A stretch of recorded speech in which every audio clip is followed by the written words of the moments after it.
Mr. Chairman, members of the committee.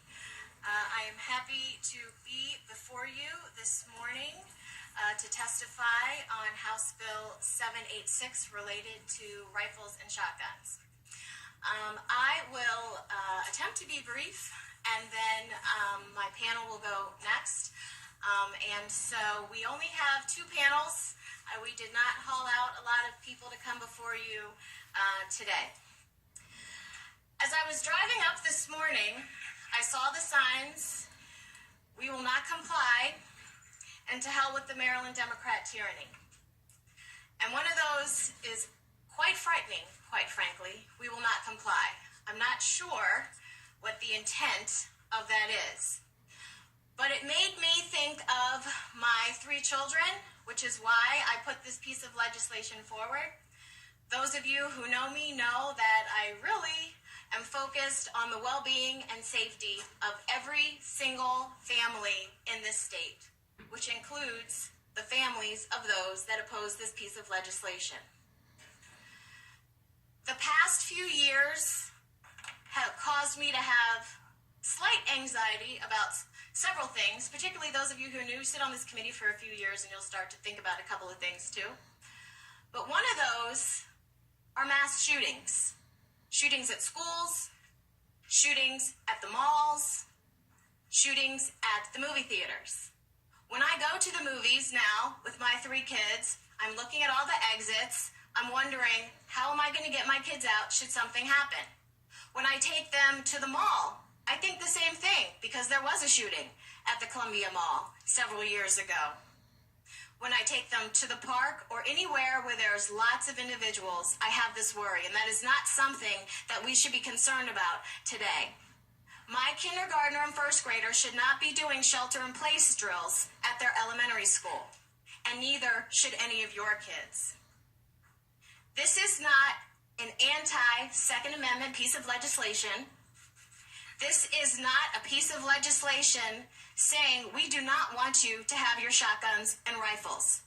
This is a safety measure to close a loophole in Maryland law that was not closed when this body, I was not here then, but this body in 2013 passed an incredibly robust piece of legislation which would require handgun permits and HQL and a background check before you could get a handgun. All we're saying is, prior to purchasing your shotgun or your rifle, you should have to go through the same process. You should have to get an LQL, a permit, and you should have to get a background check. Now, if there's nothing wrong with your background, you'll be free to move forward with the process. I'm not going to go through the bill with you. I just wanted to share with you why I put the bill forward, but I will talk about several exemptions that we left in place. This bill primarily takes rifles and shotguns and drops it into the same process that we have for those who get their HQL. We're not reinventing the wheel. We did not change the law on this piece of legislation with respect to the age. To get a handgun, you have to be 21. We kept it 18. 18 to be able to get your shotgun or your rifle as long as you go through the process.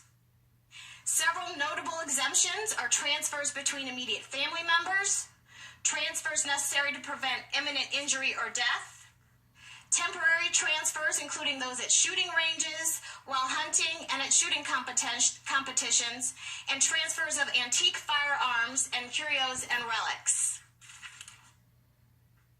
There is a nice, colorful printout here that shows you the process, and I also outlined it in my testimony.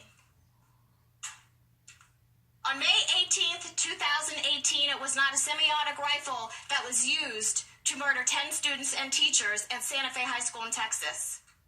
And on June 28th, 2018, it was a shotgun used just a couple of miles from here to shoot through the window at the Capitol Gazette, murdering 5 people and injuring 2 others.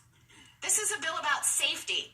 It's about a safety for my family, and it's about safety for all of your families, and it's about safety for all the families families of those that have gathered here to testify today. And with that, thank you, Mr. Chairman, and my panel will continue.